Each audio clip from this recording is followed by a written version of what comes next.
Safeguarding in schools is essentially duty of care. So let me be clear. Safety and safeguarding is not the same thing. Safety is ensuring things like your Occupational Health and Safety Act provisions are in place. Have you tested the bell and the alarm for when there is a fire or when there is a riot? Do the learners know what to do from a safety perspective? Having an armed response in case something went wrong would also be safety.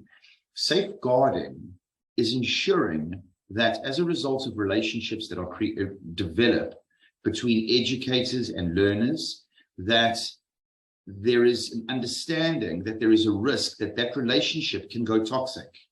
And what has the school done to mitigate any relationships developing that may be toxic? That space is referred to as duty of care. Duty of care has always been a concept or principle applied to professions like doctors, like lawyers, like accountants in the past. But more and more, we are seeing through trial by media and through civil action that parents are expecting schools and sports clubs to meet their duty of care. What does that mean? Well, if we consider the fact that many of the allegations that we see arising in the media come from allegations that were 15, 20, sometimes even 30 or longer years ago. And we realize that a lot of what happened back then, the rules of engagement were different. What we, even as parents, felt was acceptable back then is not acceptable today. And so the actions of back then are very often judged today in the media on what we know today. And I think we would be remiss if we weren't asking ourselves the question, what is going to happen in 10 years' time? What may have gone wrong today based just on how we do things now that we will be judged on in 10, 15 years' time? An example that always jumps to mind is the fact that when kids go away on sporting tours, there's host parents, and parents host children at their house when I'm traveling between provinces. Now, that is a massive failure in duty of care because we have no idea who is at that house.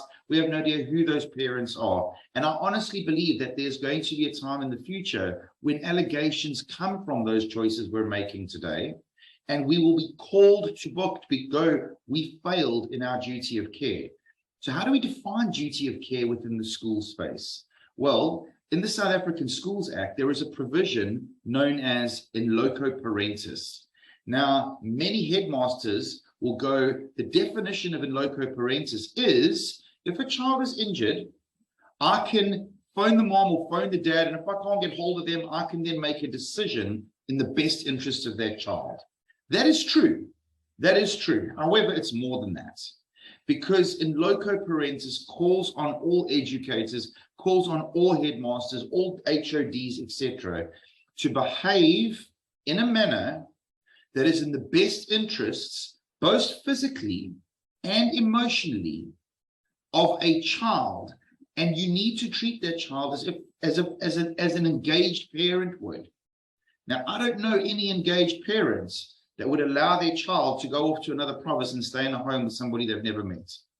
And so that there is that failure, but it doesn't end there. There are so many places where sometimes in schools, just through tradition, there are things that have been done. Maybe it is hazing to get onto a certain team, or getting into a certain grade, or allowing certain learners power over other learners, just because traditionally we've done it. The truth of it is, when the story is told in the trial by media, in the civil claim that may come, the reality is that it will not be considered acceptable. It will not be judged based on the fact that it's been happening for the last 2 or 3 generations. And that's a jagged pill to swallow, because sometimes schools have got funders that were past pupils of the school that believe in a lot of the traditions. But the reality is that we have to put the safeguarding of learners ahead of tradition. We've got to put it ahead of funding. We've got to put it ahead of almost everything, because when we don't, the reputational damage and the potential financial damage to the school is unbelievable. And we're seeing it more and more.